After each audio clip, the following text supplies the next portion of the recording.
back-to-back victories now for the Haymakers, and this one here tonight, just a tough, gritty matchup against the Red Raiders. So how happy were you, especially in that first half, with how consistent, again, for the second week in a row, the offense and defense was able to play for the most part in this one? Well, first half I really felt like when we got in the second quarter, our line started to take over and we started to sustain some things. We had that almost coming in the second half, but the turnovers got to us. But our defense, our kids, they were so great dealing with adversity. We'd turn the ball over in our own red zone, a couple back-to-back times, sustained, did whatever it took to get the job done. I just couldn't be prouder of a group.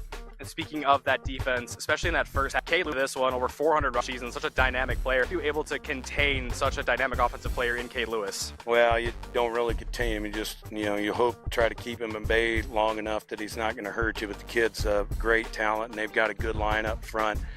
We had some things we felt like we needed to do. I thought our kids executed for the most part, did pretty well there. And then, early on in the game, we sustained offensive drives, and so that helped. And this young man did a great job punting as well.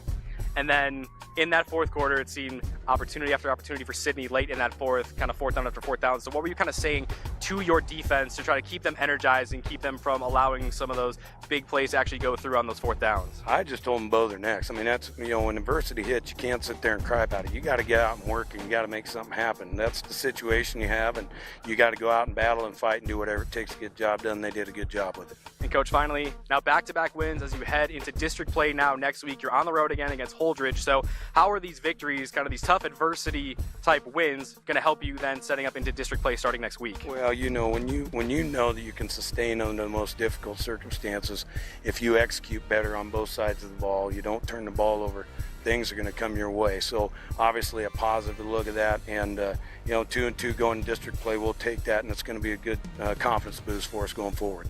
Coach, thank you so much and congratulations. Thank you. Have a good one. Thank you.